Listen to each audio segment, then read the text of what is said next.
The story begins on a bright, cheerful morning at a high school in Seoul. Another day, another chance to be misunderstood.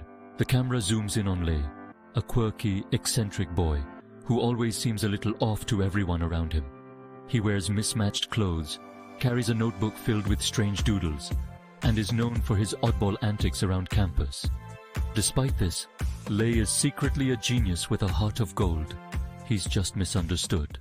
You know, they say I'm crazy. Maybe I am. Crazy in love. But they don't know who I'm crazy about.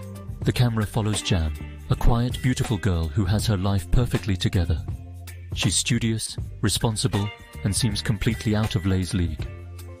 She walks through the school halls gracefully, unaware of Lei's feelings for her.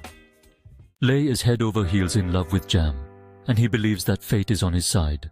The problem is, every time he tries to confess his feelings, he ends up in awkward, chaotic situations that only make him look crazier. This time it's going to be different. One day, Lei decides it's time to take action. He devises a foolproof plan to confess his love, complete with handwritten notes, dramatic music, and a bouquet of random flowers he picked along the way. Dude, Jam is way out of your league. You're setting yourself up for disaster. I've got this, trust me. Throughout the short film, Lei tries several times to confess his feelings to Jam. But each time, something ridiculous happens. Okay, here goes nothing. Attempt 1. Lei accidentally bumps into Jam while she's carrying a stack of books. The books fly everywhere, and in his panic to help, he knocks over a nearby trash can. Embarrassed, he runs away before saying a word. Why does this always happen to me? Attempt 2. Lei tries to leave a heartfelt note in Jam's locker, but he gets the locker numbers mixed up. The note ends up in the hands of a different girl, who starts developing feelings for him, complicating things further. Oh my gosh, Lei likes me? This can't be happening. Attempt 3. Lei gathers his courage to approach Jam in the school garden. He starts playing a romantic song on his guitar, only to break a string and have the guitar fall apart mid-performance. Jam is confused, but politely smiles before walking away. Well, that was a disaster.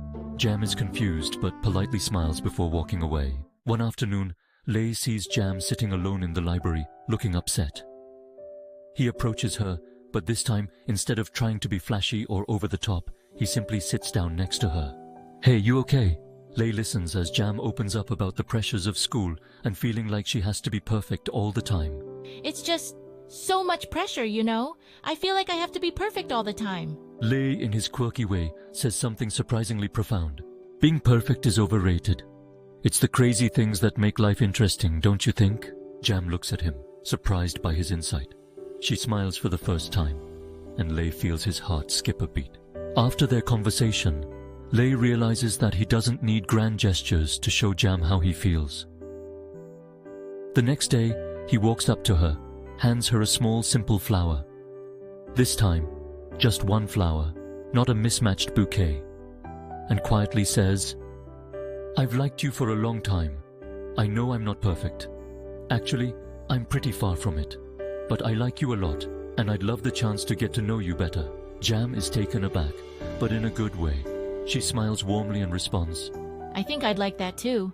The film ends with Lei and Jam walking side by side, laughing together, as Lei continues to be his quirky self. It's clear that despite his eccentricities, Jam sees Lei for who he truly is, a kind-hearted boy with a unique charm. As they walk off into the distance, Lei's voiceover returns. Maybe I am crazy, but I'm crazy for you.